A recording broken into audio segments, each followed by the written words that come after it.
So as I was running out of time in that last video on Swagman Proprietary Limited from Module 2.6, I wanted to just briefly probably expand on my point about the financial condition of the firm and a way that we can assess it. And that's something that's going to be in line with our activities that have occurred in week 2. So the first one I thought we'd run through is just some operating profit like percentages from the income statement, and then maybe looking at their working capital. I also like to look at something called the current ratio, which I'll touch on shortly. So first off, a gross profit percentage. So this is a way to assess the amount of gross profit they're returning from sales. It is gross profit divided by sales, and they have a gross profit percentage of 48.17, which is quite good.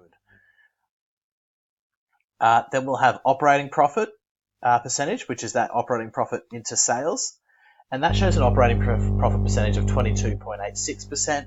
And then last but not least, our net profit percentage, which is 13.22%. So they look to be quite healthy in terms of their income statement. There is a little qualifying statement that we don't know how they're performing in comparison to competitors. So competitors could be performing better in the industry, and therefore maybe they're not performing as well as they could. But on face value, in comparison to like the broader spectrum of how businesses operate in Australia, they're operating quite healthily.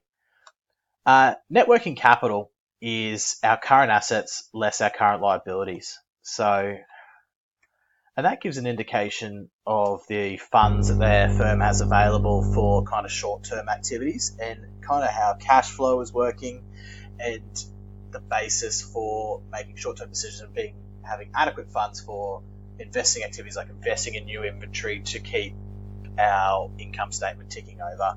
And they've got quite a high working capital amount based on the current assets and current liabilities.